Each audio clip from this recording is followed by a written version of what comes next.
These are the slides for chapter 5. This chapter is about markets.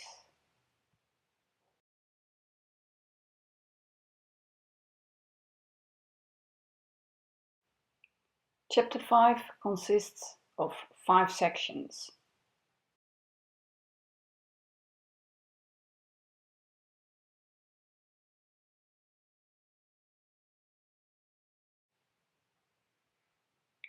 What is important to remember for any definition of a market, whether through barter or monetary exchange, is that market demand is not just any need.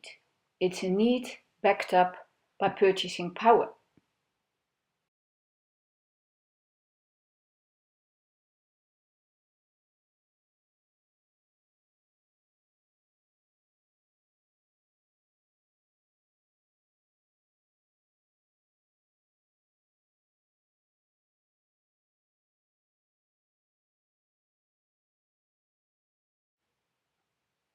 Markets are not morally neutral. We tend to disapprove of markets that negatively affect human dignity. Markets are not necessarily efficient. Sometimes they work out quite inefficiently because they create all kinds of negative effects, and they may even reduce the motivation of people and hence productivity. So markets are not at all ideal human constructs, just like any human construct is not perfect.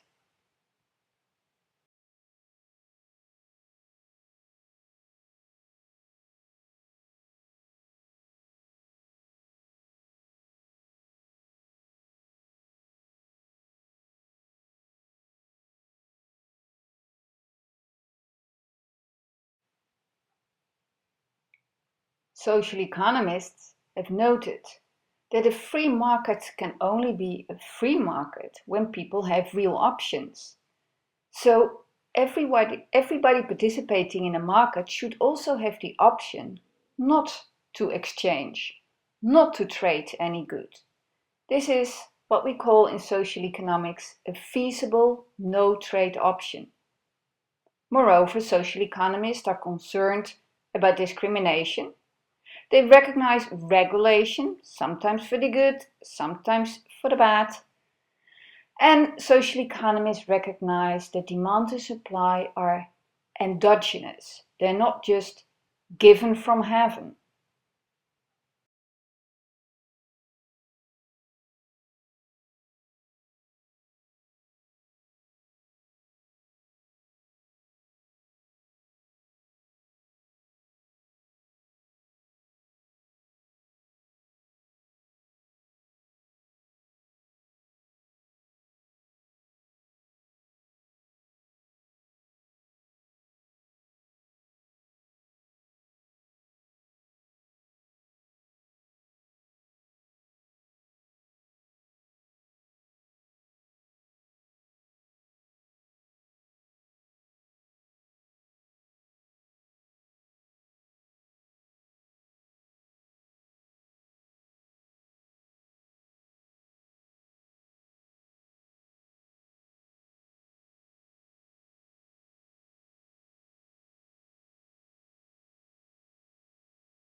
Institutional economists obviously see all kinds of institutions within and around markets. They distinguish between formal and informal institutions and between institutions that are enabling for markets and institutions that are disabling for markets. For example, property rights. They are enabling formal institutions. But there can also be maximum or minimum prices, which are disabling institutions for a market, or sometimes labeled as distortions, even though they may have positive social effects. Pro-social norms are clearly informal enabling institutions, but discrimination also a kind of social norm, but a negative one, is a disabling institution for markets, because either they pay people less than what they're worth, or they exclude whole groups of people from the participation in markets.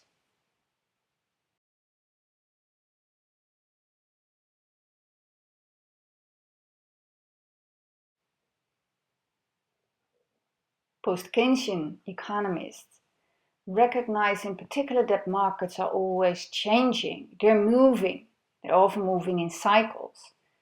So markets are dynamic, they move from one equilibrium to another. And change often comes from within markets, not from outside. Of course, there can be outside shocks, but most of the dynamics of markets, according to Keynes and his followers, occur within the dynamics of markets itself.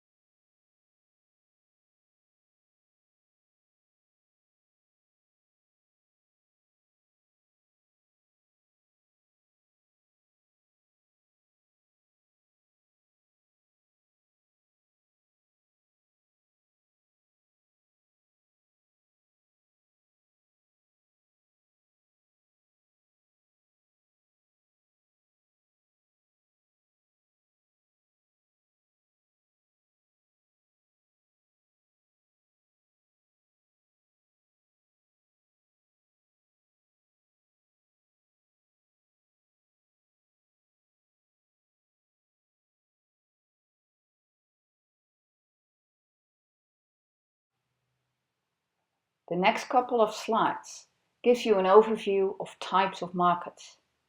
Let's start with monopoly. That's actually quite a simple market because it has only one seller. This is the monopolist.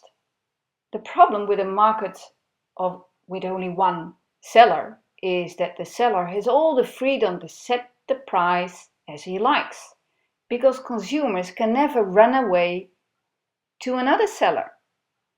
So a monopoly market tends to charge often very high prices for its products.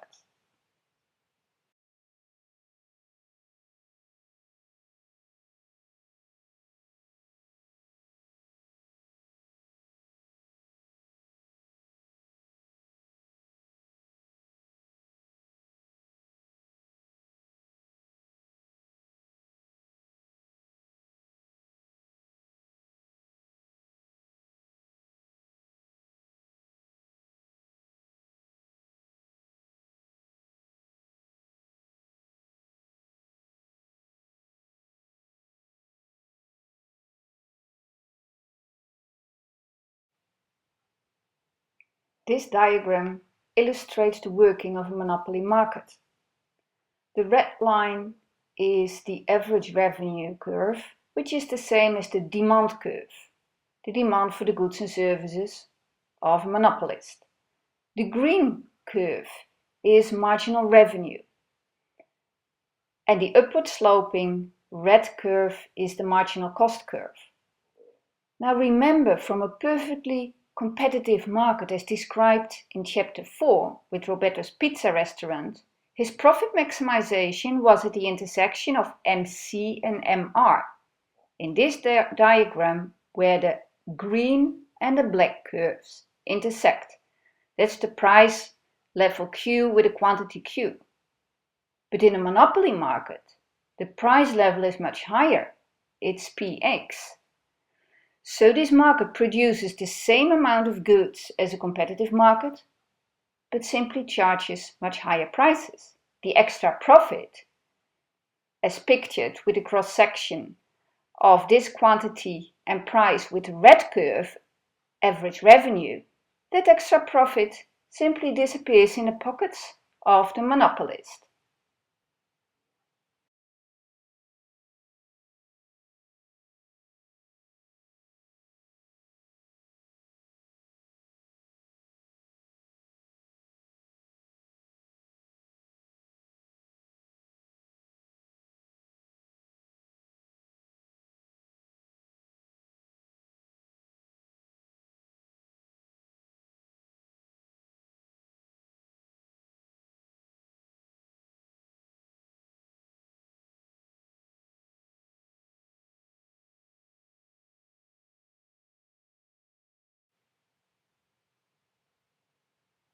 An oligopoly market is a market with just a few big players, big firms, often multinationals. Think about oil companies, or Coca-Cola versus Pepsi-Cola, or Unilever versus Procter & Gamble. So just a few suppliers, but many people who buy the products. This is a market clearly signified by power. When one raises the price, often the others follow, and they all benefit from earning higher prices on their sales.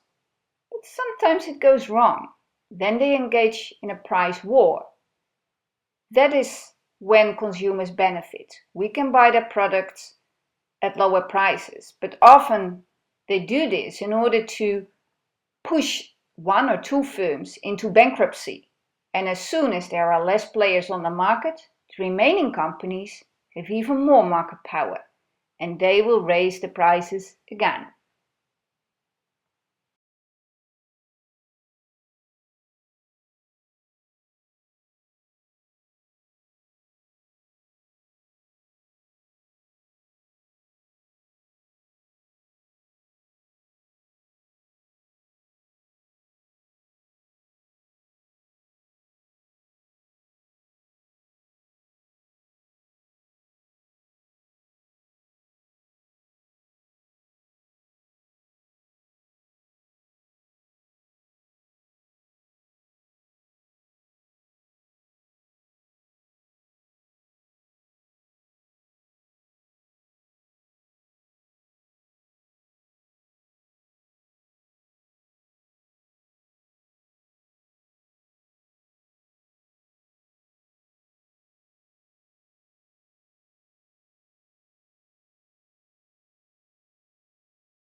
A monopsony market is the reverse of a monopoly market.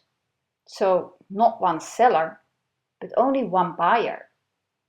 Think about a huge value chain with one major buyer company on top. For example, Lipton Tea.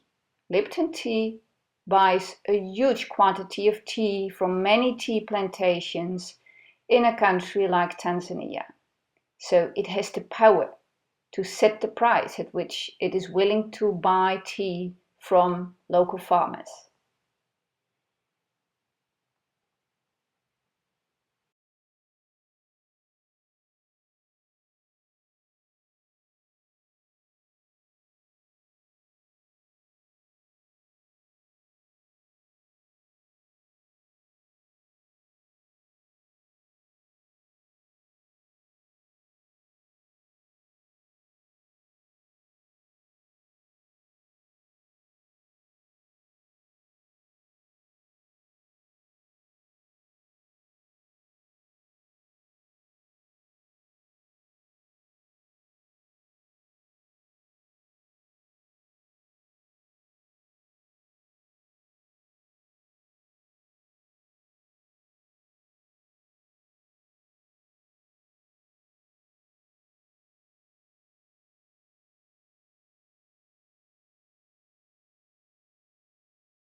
This slide shows you the diagram for a monopsony market. Remember, a market with only one buyer. The supply curve is blue, that's average cost. The demand curve is the marginal revenue product, and that's the green curve, downward sloping. And again, like in the previous diagram, we have the marginal cost curve, black, that is sloping upwards. Now, there are two interesting features here. One, when a buyer buys less units, it pays less per unit. So actually the price varies with the number of units being bought. Secondly, we see that the equilibrium is below the marginal cost curve. This pushes the profits down of the firms who sell their product to the monopsonist.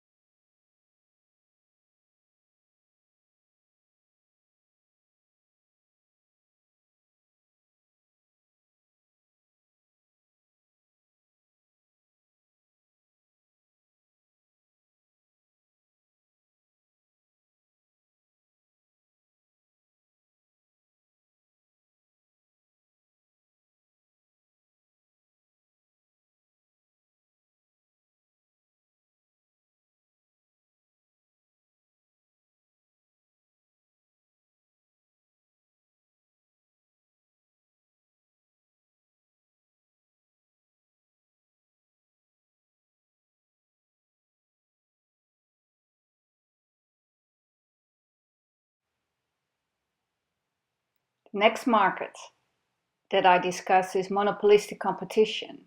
I hope that by now you're not confused by all the terminology. The interesting thing about monopolistic competition is that the goods are different from each other. They're heterogeneous goods. There are many sellers, many buyers, and it's very easy to access the market, obviously, when you have sufficient talent. Sports markets are an example. And when you look at the prices paid for top sport people, you see there's a huge variation.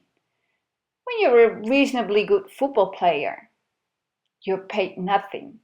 Only when you start playing in the sub-top league, you start earning money. But when you play in the top league, you can make millions and millions. This is a winner-take-all market. It's a typical monopolistic competition market.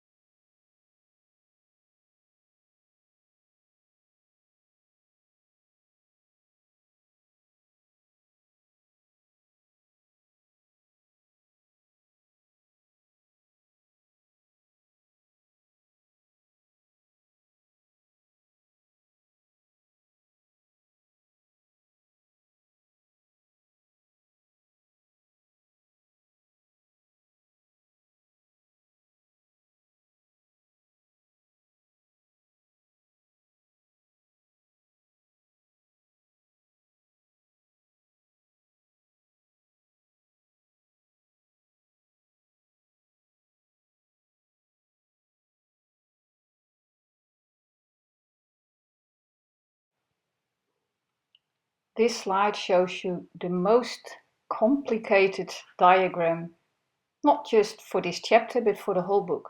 I'm sorry about that. But I will take you through it.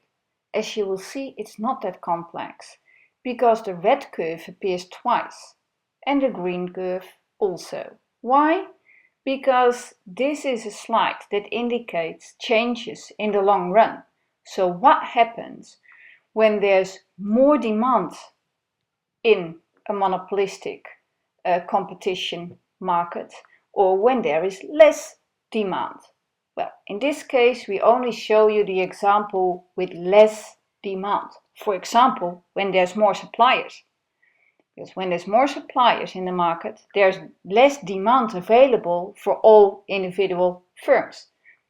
Think about street sellers. When an additional seller sets up a street stall, all the others will experience less demand. There's more competition. So with less demand, the marginal revenue of each individual person selling something in the street, that revenue will go down. And that is exactly what is pictured here, with a decline of the demand curve and a decline of marginal revenue.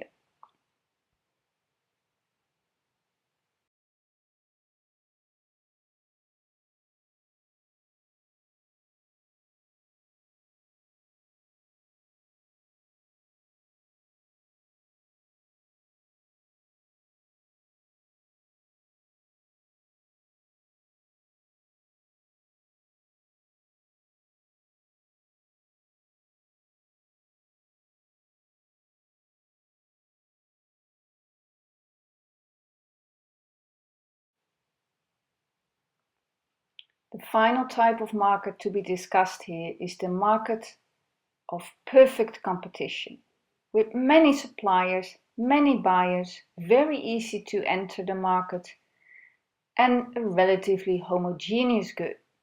It's a kind of ideal market, because it's a market that ideally has no market power. There's not an individual buyer or an individual seller who can control the price. As soon as a seller raises the price, all the consumers will run away to competitors and the firm will go bankrupt.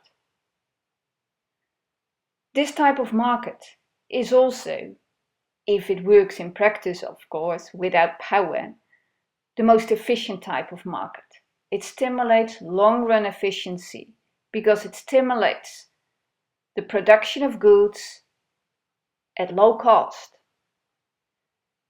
And as soon as new suppliers enter the market, this is an extra push to the others to keep on producing at low cost and not to have too much profit, because then the prices will shoot up and they price themselves out of the market. So perfect competition is an ideal market. Unfortunately, we do not find it very often in the real world.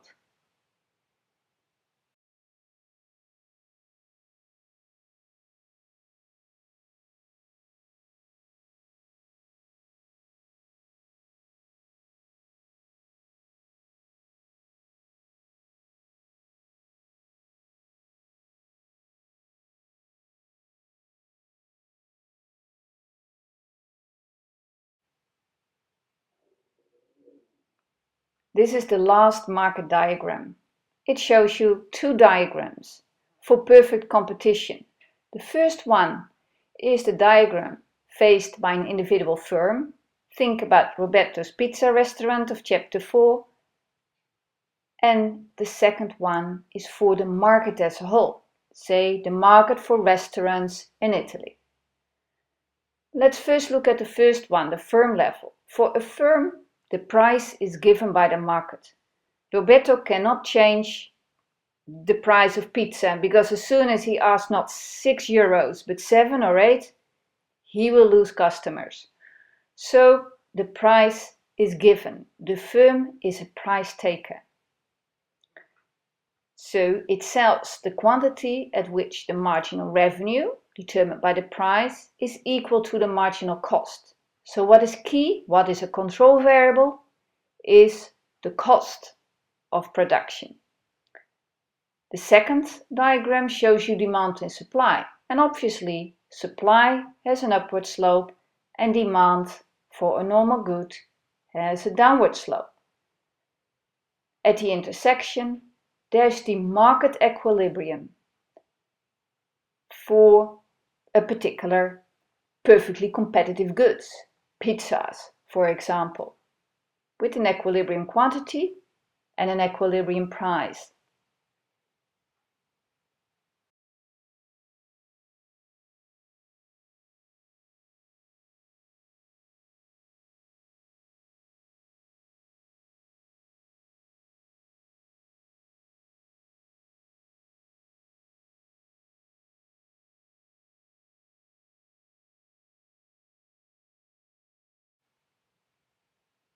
Chapter 5 discusses 4 key market failures. On this slide we discuss 2.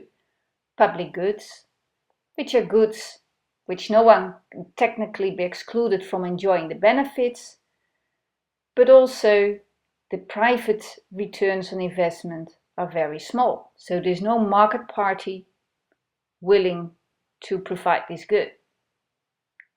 Think about the legal system or street lights. Another market failure is externalities, unintended cost for a third party or for society as a whole.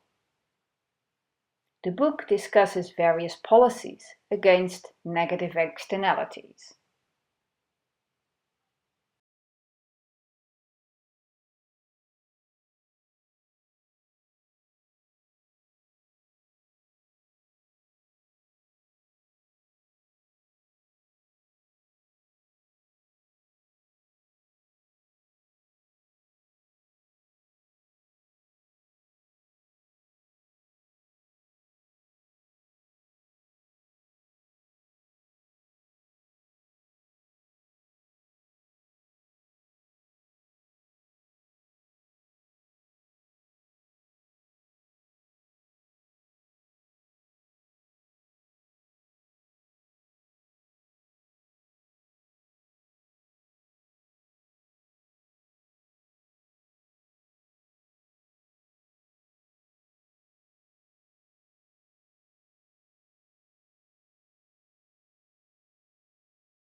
The other 2 market failures are segmentation and imperfect information. Segmentation often leads to social exclusion and discrimination, and therefore require strong policies to prevent this. Imperfect information, that is because information is not for free, it's costly. You need to put in more time and effort to find out more information about new goods, about different types of goods, brands, shops where you can buy it, discounts, and so on. And a problem that may arise is then adverse selection. And another type of problem of imperfect information is moral hazard, shifting risk of your choices to weaker parties.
The final slide is about the failure of markets, cases where markets are not the best way to contribute to people's well-being.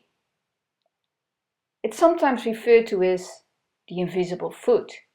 Remember Adam Smith, the father of economics, who referred to the invisible hand as the almost magic, invisible way that matches demand and supply on ideal markets. Well, the invisible foot kicks some people off markets.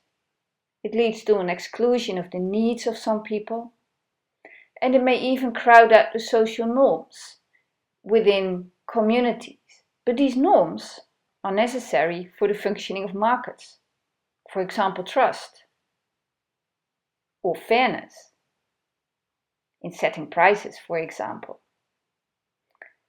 So markets have also, unfortunately, an inherent mechanism that undermine the very functioning of markets themselves.